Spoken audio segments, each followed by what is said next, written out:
আদিত্য বা শ্রী পঞ্চমী পূর্ণ মাঘ মাস তথিমধ্যে জন্ম লইলাম কৃত্তিবাস। বাংলা অনুবাদ সাহিত্যের পথিকৃৎ হলেন কৃত্তিবাস ওঝা। তিনি এইভাবে নিজের জন্ম সম্পর্কে বর্ণনা দিয়েছেন। নোমাডিক ট্রিপের আরও একটি নতুন ভিডিওতে তোমাদের স্বাগত জানাই। আশা করি বন্ধুরা সবাই ভালো আছো। বন্ধুরা, আজ আমরা তোমাদের এই ভিডিওতে দেখাবো বাংলা রামায়ণের রূপকার কৃত্তিবাস ওঝার জন্মস্থান এবং সেই সাথে ওনার সম্পর্কিত কিছু তথ্য তুলে ধরার চেষ্টা করব। তো চলো এগিয়ে যাই। কৃত্তিবাস ওঝার জন্ম আনুমানিক 1381 খ্রিস্টাব্দে। তিনি ছিলেন মধ্যযুগীয় বাংলা সাহিত্যের একজন প্রধান কবি। তিনি পশ্চিমবঙ্গের নদিয়া জেলার অন্তর্গত ফুলিয়া গ্রামে বাস করতেন। গৌড়েশ্বর গণেশ নারায়ণ ভাদুড়ির পৃষ্ঠপোষণায় তিনি বাল্মীকি রামায়ণের সহজবোধ্য বাংলা পদ্যানুবাদ করেছিলেন। কৃত্তিবাস ওঝার পিতা ছিলেন বনমালী এবং মাতার নাম ছিল মালিনী। কৃত্তিবাস ওঝারা ছিলেন 6 ভাই এবং তাদের এক বৈমাত্রীয় বোনও ছিল। ভাইদের মধ্যে তিনি ছিলেন জ্যেষ্ঠ এবং সর্বাপেক্ষা অধিক গুণবান। কথিত আছে 12 বছর বয়সে তিনি গঙ্গা নদী পার হয়ে উত্তরবঙ্গে গুরুগৃহে বিদ্যাশিক্ষা করতে যান।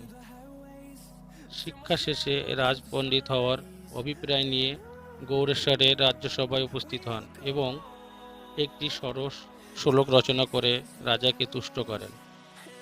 রাজপণ্ডিত হব মনে আশা করে পঞ্চশ্লোক ভেটিলাম রাজা গৌড়েশ্বরে। রাজা একটি পুষ্পমাল্য দিয়ে কবিকে বরণ করে নেন। রাজা কবির প্রত্যাশা জিজ্ঞাসা করলে কবি বলেন, আর কিছু নাহি চাই, করি পরিহার, যথা যায় তথায় গৌরমাত্র সার। কবির উত্তরে সন্তুষ্ট হয়ে রাজা ওনাকে রামায়ণ রচনার নির্দেশ দেন। রাজার আদেশে তিনি তার শ্রীরাম পাঁচালী রচনা করেন। তো ফাইনালি বন্ধুরা, কৃত্তিবাস ওঝার জন্মস্থানে পৌঁছে গেছি। এটি ফুলিয়া কৃত্তিবাস স্মৃতি বিদ্যালয়। এই বিদ্যালয়ের দক্ষিণ সাইড দিয়ে কৃত্তিবাস স্মৃতি তোরণের মেন গেট দিয়েও এখানে প্রবেশ করা যায়। তবে আমরা বিদ্যালয়ের মেন গেট দিয়ে প্রবেশ করলাম।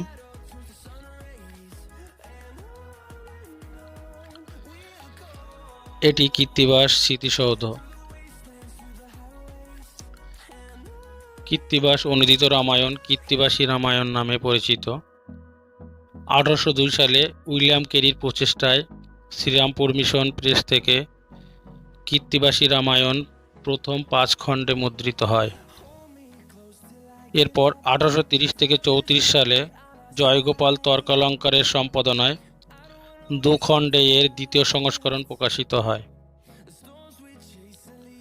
কৃত্তিবাসী রামায়ণের 7টি কাণ্ড আছে: বালকাণ্ড, অযোধ্যাকাণ্ড, অরণ্যকাণ্ড, কিষ্কিন্ধাকাণ্ড, সুন্দরাকাণ্ড, লঙ্কাকাণ্ড ও উত্তরাকাণ্ড।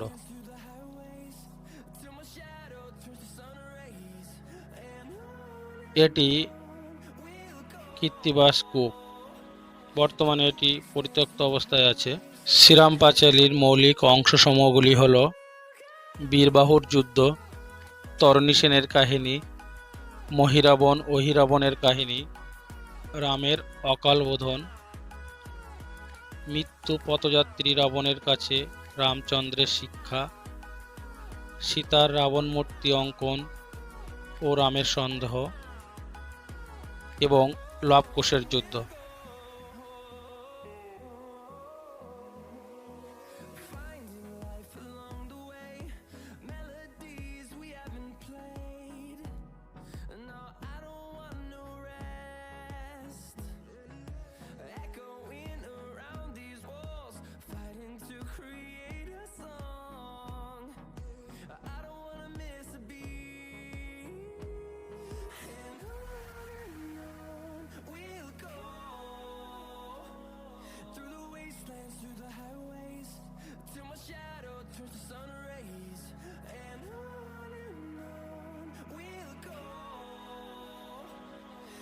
এই সেই বটবৃক্ষ।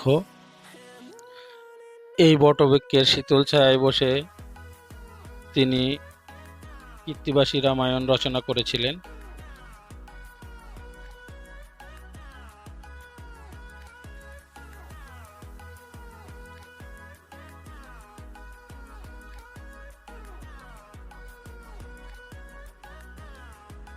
এটি কৃত্তিবাস ওঝার তত্ত্ব সংগ্রহশালা এবং লাইব্রেরি।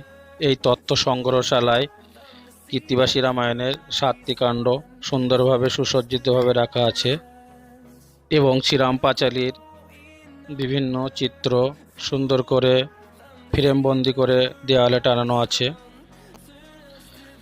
যেহেতু বর্তমানে এর ভিতরে ফটোগ্রাফি করা নিষিদ্ধ আছে, তাই তোমাদেরকে দেখাতে পারলাম না। তবে তোমরা চাইলে এখানে প্রবেশ করে সম্পূর্ণটা নিজে চোখে দেখতে পাবে।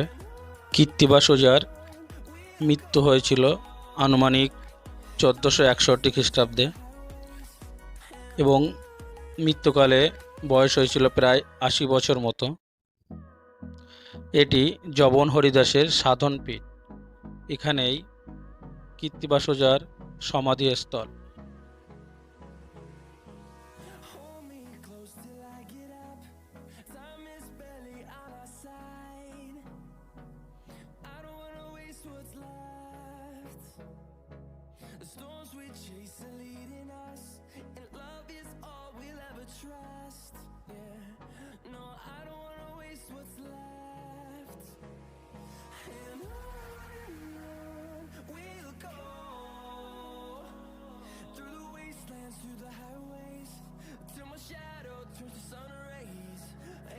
এটি কৃত্তিবাস ওঝা গঙ্গা ঘাট।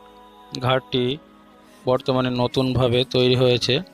কথিত আছে এই ঘাটটির পাশে যে পুরনো ঘাট আছে সেখানে কৃত্তিবাস ওঝা স্নান করতেন।